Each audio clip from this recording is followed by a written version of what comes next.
عالمی دنیا کے معنی میں پیمانے ہیں، اس بنیاد پہ آپ کہتے ہیں تو میں آپ کے ساتھ ہوں، میں آپ کے ساتھ نعرہ لگاؤں گا، ٹھیک ہے سسٹم بہتر ہو گیا، ہاں میں اس کے ساتھ ہوں. جی افتخار صاحب یہ تو ساری چیزیں جو ہے وہ میں کچھ نہیں کہنا چاہتا، میں کچھ نہیں کہنا چاہتا جو یہاں پہ گفتگو ہو رہی ہے، کیونکہ اس کا کوئی تعلق نہیں آپ کے سوال سے. آپ کا سوال تھا کہ ڈائلاگ ہو رہا ہے یا نہیں ہو رہا، اگر ڈائلاگ ہوتا ہے تو اس کے نتائج کیا ہوں گے، یہ تھا آپ کا سوال.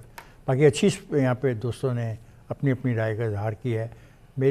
میں نے وہی کہنا ہے جو میں پہلے کہہ چکا ہوں کہ ڈائلاگ ہونا چاہیے. اور آپ کا یہ سوال بڑا امپورٹنٹ ہے، کسی نے یہاں پہ سوال اٹھایا کہ پرائم منسٹر کیوں کہتا ہے کہ آ کے ڈائلاگ کرو.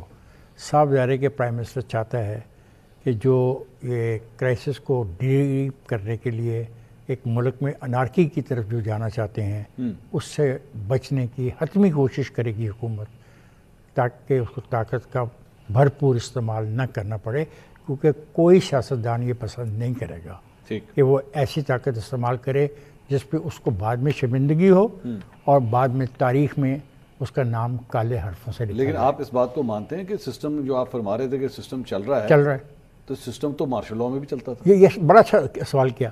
بالکل. اور ان لوگوں نے بھی 3 سال کی انہی عدالتوں نے اس کو ویلیڈیٹی دی، میں نے نہیں ویلیڈیٹی دی. سمپل سی بات ہے. کیوں دی؟ کیونکہ سسٹم کو ڈریل نہیں کرنا ہوگا. اچھا جس طرح مرضی چلے. ہاں کیا ہو کیا رہے. مطلب دیکھیں، میں جو آج آپ کی دعوت تھی وہ تھی اس کے اوپر، ایشو کے اوپر، مذاکرات کے اوپر. میں اس کے لیے بات کرنے کو تیار ہوں. باقی تقریر میں بھی بہت اچھی کر سکتا ہوں. آپ اس پہ بہت جذباتی نو کامنٹ کہہ دیں. جی آپ اس پہ نو کامنٹ کہہ دیں کہ سسٹم کیسے چل رہا ہے. آپ کے نو کامنٹ. آئی سے کہ سسٹم چل رہا ہے. نہیں کیسا چل رہا ہے سر؟ چل تو رہا ہے بابا. اس پہ لوگ کہہ سکتے ہیں ٹائر بھی چلتا ہی ہے سر. چلتا ہے نا، چلتا ہے نا، چلتا کیسے ٹائر؟ چلتا ہے نا. اسٹپنی پڑی ہوئی ہے نا، اسٹپنی لگا لینا. اچھا اس کے لیے الیکشن کے لیے انتظار اگر ایک آدھا ٹائر پھس بھی ہو جائے تو اسٹپنی لگا لینا. اور پھر ہر 10 سال کے بعد ایک اسٹپنی لگاتے رہے، چلتا رہے. مسٹر منصور، الیکشنز کے بغیر کچھ نہیں ہوگا. اور وہ الیکشنز کیسے ہوں؟ بالکل. اس کے لیے میں نے آپ کے خیال میں اس سے فری اینڈ فیئر الیکشنز ہو جائیں گے؟ میں نے آپ سے یہ سوال کیا کہ فری اینڈ فیئر الیکشن ہوتا کیا ہے. یہ دوستوں نے اتنی اچھی اچھی باتیں کی، غربت، جہالت، انٹرنیشنل اسٹینڈرڈ، اور پتہ نہیں آپ نے کچھ کہا کوئی ہیومن رائٹ انڈیکس. آپ نے بڑی اچھی باتیں کی. مجھے نہیں پتا. آپ نے بڑی اچھی باتیں کی، بڑی اچھی باتیں کی. سوال یہ پیدا ہوتا ہے کہ یہ بتایا جائے کہ فیئر اینڈ فری الیکشن کس قسم کے کرتے ہیں. مزمل نے ایک بڑی اہم بات کی. جی ان کی باتیں بڑی اہم ہوتی. نہیں اس کی بات میں جانا ہے. لسٹ آئے گی، اس کو نکالو، اس کو نکالو، اس کو نکالو، اس کو ختم کرو. ایسے نہیں ہوتا. یاد رکھیے گا. And I'm giving a warning to all the political تجزیہ کار. کیا آپ 5 جولائی دوبارہ چاہتے ہیں؟ آپ کی مرضی ہے. کیوں سر؟ یہ تو بڑی ڈرانے والی بات ہے. نہیں، میں ڈرانے والی بات نہیں. اگر آپ 5 جولائی واپس چاہتے ہیں آپ کی مرضی. یہ اس طرح نہیں ہو سکتا. خان صاحب کو بھی جو ہے وہ پیچھے جانا پڑے گا. جناب انو بھی کڈو جو. اور اس میں 2 آدمی ایسے تھے جن کی وجہ سے ایسا ہوا. بیگم نسیم ولی خان مرحوم اور ایئر مارشل اظہر خان. اگر وہ 4 دن پہلے 4 دن پہلے بات مان لیتے، یہی ڈائلاگ جو ہوا، یہ ڈائلاگ کامیاب ہوتا اور شاید الیکشن کی ڈیٹ بھی ہو جائے. دیکھیں، ایک تو یہ کہ ہم کیوں ہر بار 5 مئی کا نام لے کے ڈراتے ہیں. 5 مئی نہیں، 5 جولائی کا نام لے کے ڈراتے ہیں. ڈرا نہیں رہا، ایک فیکچوئل پوزیشن. مئی کے مہینے سے ویسے وہ ڈرتے ہیں. اچھا جی. نہیں ویسے تو میں ہر ایک مہینے سے ڈرتا ہوں. ساڑھے لیے تو سارے منصور صاحب ہمارے لیے تو سارے مہینے ایک صحیح ہیں. کیا جنوری اور کیا دسمبر ہمارے سارے ایسے ہی ہیں. لیکن یہ 5 جولائی جو ہے ہم بار بار کیوں چاہتے ہیں کہ ہو یا نہ. وہ تو سر وارن کر رہے ہیں. وارن کر رہے ہیں کہ ایسا کیوں ہو. وہ یہ کہہ رہے ہیں کہ سیاسی قوتیں آپس میں بیٹھ جائیں تو بہتر ہے. ایک دوسرے کے مینڈیٹ کو، ایک دوسرے کی پوزیشنز کو ایکسیپٹ کر لیں. یہ نہ کہیں تینوں نہیں میں ماندہ، تیری شکل نہیں دیکھنا چاہتا، اس سے نہیں بات کروں گا. یہ مت کریں. سولوشن نکال لیں. منصور صاحب میں اب آپ کے پروگرام میں ایک پریڈکشن کرنے جا رہا ہوں. بیٹا نوٹ کر لو اس سے. ٹھیک ہے نا جی؟ لکھے سارے. مارچ تک اگر یہ سیاستدانوں نے اپنے معاملات سیدھے نہ کیے، 2026 ہی نا. ہاں جی، تو ان کے ہاتھ سے گیم نکل جائے گی. وہی بات. تو پھر آپ کیسی باتیں کر رہے ہیں؟ اور سار وہی بات کر رہے ہیں نا جو میں نے کہی. تم میرا کچھ اور ڈھنگ سے کر رہے ہو. میں نے صرف میں نے سیدھی پریڈکشن. میں جلدی سے مزمل صاحب ایک جملہ مزمل کو تاکہ یہ پھر زیادہ بولے گا نا، میں اسے موقع دے رہا ہوں. کیا مطلب؟ عمران خان کا یہ کہنا بالکل ٹھیک تھا کہ بندیال کے اس میں کرا لو، اور یہ سچ ثابت ہوا.